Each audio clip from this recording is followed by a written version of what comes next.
Welcome. In front of me is a Xiaomi 15, and today I will show you how you can put this device into Fastboot mode.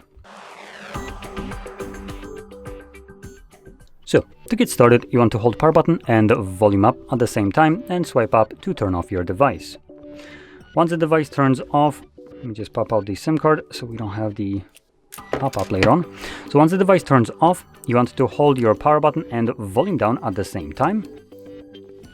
And in a moment, you should be booted into Fastboot mode, which you can see right here faintly.